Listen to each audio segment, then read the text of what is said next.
Mu buzima busanzwe tubayeho dukora buri munsi kugira ngo umuntu abashe kugera ku kintu kimutunga.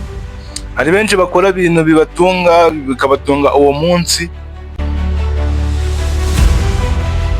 ariko nyamara hari n'abandi muri twebwe bakora bateganyiriza ejo hazaza kugira ngo bazabone uko babaho mu buzima bw'ejo hazaza.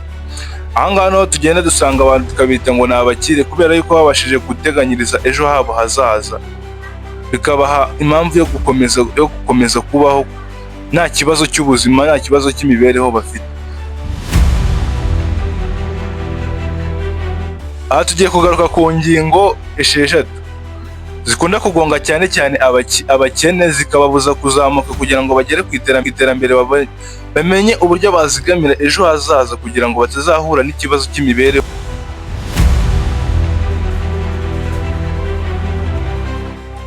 Niba aribwo bwa mbere uhageze, ndakwibutsa gukanda subscribe, like ndetse na comment, ukanda no kukazogera kugira ngo ibiganiro by'ubutaha bijye bikugeraho buri munsi.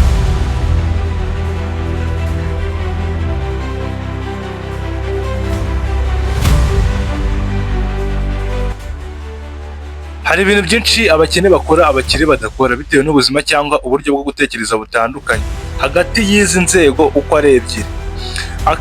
Ibyo bintu akenshi bituma bibashyira mu marisike yo guhora bahomba mu gihe bashoye, kubera yuko baba batize neza ngo batekereze neza kuri ibi bintu bigera kuri bitandatu tugiye kubabwira.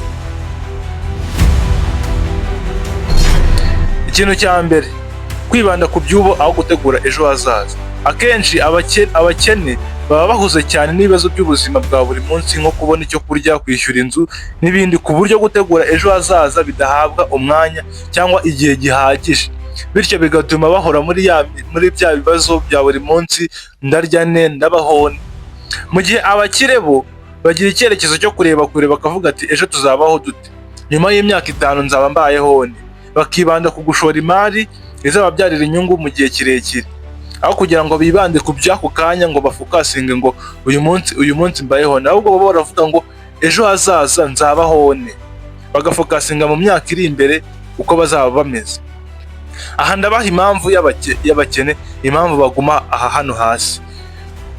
Umuntu ukora akazi k'ubuyede ashobora gukorera amafaranga yose yakoreye uwo munsi akajya kuyaguramo imyenda, utayaguriyemo imyenda akajya kuyanywera inzoga, bityo agahora muri bya bindi akaba ari bwa buzima bwa buri munsi ahoramo, bigatuma atabona umwanya wo kwizigamira ayo mafaranga, byibuze ngo araryaho makeya asigaza andi.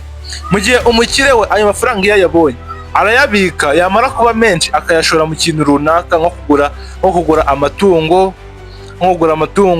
kuyashora mu bucuruzi butoya bushobora kubyara inyungu ntoya, ariko bitavuze yuko buzazamuka bukagera ku nyungu yo hejuru.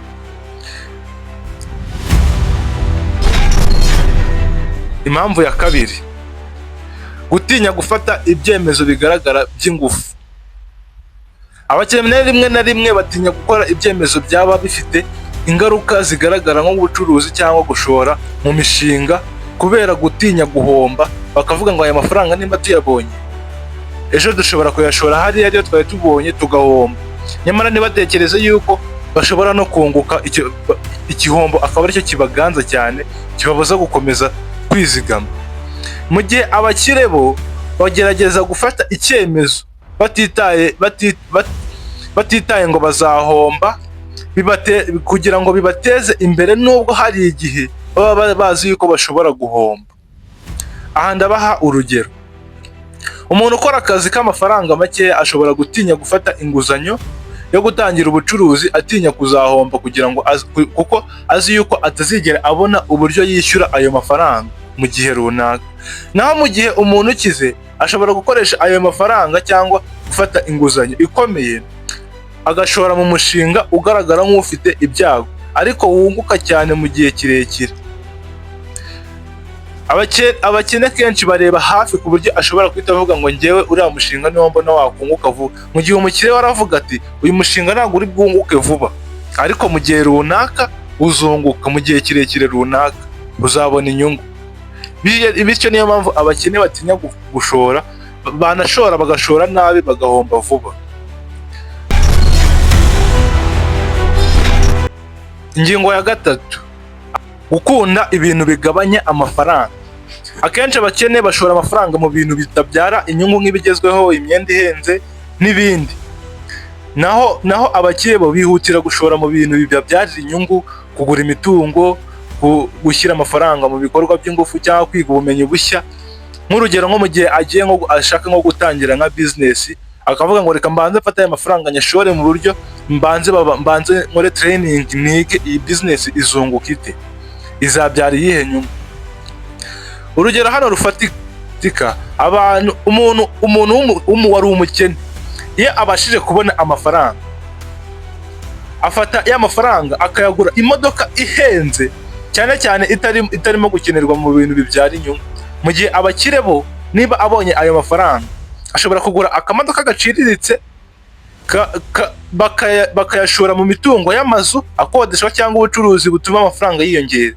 Mu gihe umukene we yafashe amafaranga akayashora muri ya business itari bumubyarire inyungu. Ingingo ya 4, kwigaragaza ko bafite byinshi mu gihe bidakenewe. Iyi ngingo rero irahura neza n'iya 3. Abakene rimwe na rimwe bakunda kwigirira uko batari kugira ngo bubahe cyane, bahabwe icyubahiro. Aha niho usanga abonye udufaranga akavuga ngo reka ngure imodoka ihenze, ngure telefone nziza, nzajya nsa neza mu bandi. Mu gihe abakire bo akenshi ntibakunda kwigaragaza cyane, kuko n'ubundi iyo ufite ibikorwa akenshi birigaragaza. Abakire bamenya bamenya gufatanya, bakamenya uko bakoresha umutungo wabo neza, badakunda gusesagura amafaranga. Mu gihe ayo mafaranga bagasesaguye bakavuga ngo reka tuyashore ahantu runaka. Urugero, umuntu ukennye ashobora gukoresha amafaranga make afite agura telefone ihenze kugira ngo agaragare neza mu bandi. Mu gihe ukize we ashobora kugura telefone iciriritse, akayaguramo imigabane muri sosiyete cyangwa agatangira ubucuruzi butoya buzabyara inyungu mu gihe runaka kiri imbere. Ikindi kirasanga ku mwanya wa 5. Abakene bafite imyumvire yo kumva yuko ikintu cyabo bagomba kugikora bonyine, gushaka gukora ibintu wenyine. Ibyo bintu bikunda kugonga abakene cyane, kuko buriya kugira ngo ugere kure biba byiza iyo wize gufatanya n'abandi bantu. Abakene kenshi biringira ko kugera ku ntego za bonyine ari byo byonyine bibahesha icyubahiro, bityo ntibashake gukorana n'abandi. Mu gihe abakire bo bamenye ko ubufatanye n'imikoranire ari ingenzi, kuko buriya muri sosiyete iyo uri gukorana n'abantu benshi, buri muntu azana igitekerezo cyiwe kugira ngo mukomeze mukorane, mutezanye imbere mwese, kugira ngo imikoranire yanyu yaguke kandi igere ku rwego rwa kure. Mu gihe umukene wiwe aba yumva yakikorana, ahangaha ndaguha urugero.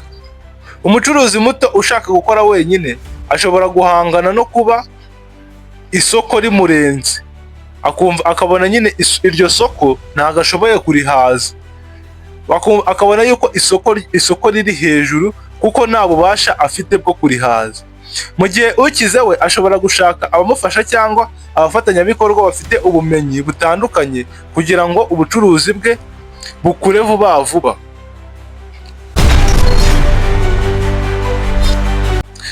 Ikintu cya 6 abakene bakunda gukora, ari nacyo kikunda kubasubiza inyuma kikabashyira mu gihombo: guhubuka mu byo bakora. Ahangaha abakene kenshi bakunda guhubuka mu bintu byo gufata imyanzuro. Kubera igitutu cy'ubuzima, abakene babo bashobora guhubuka mu gufata imyanzuro idatekerejweho neza, gushora ahantu utabanje kwiga isoko neza, n'ibindi bintu byinshi bigiye bitandukanye. Mu gihe abakire bo bagira ubushobozi kandi bakareba ingaruka z'igihe kirekire mbere y'uko bafata imyanzuro.